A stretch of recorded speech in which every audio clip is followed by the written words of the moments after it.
Hello, everybody.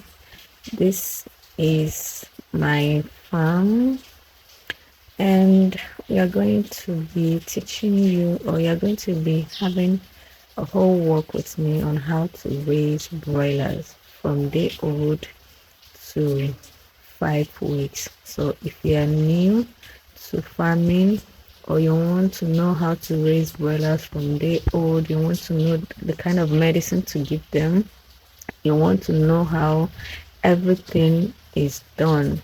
You do not have any idea, you do not have any prior knowledge to raising broilers. This is your chance.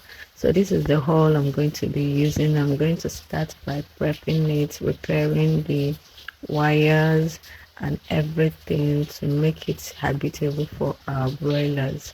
So after 1 week of brooding them, this is where we are going to be raising them for the next 4 weeks.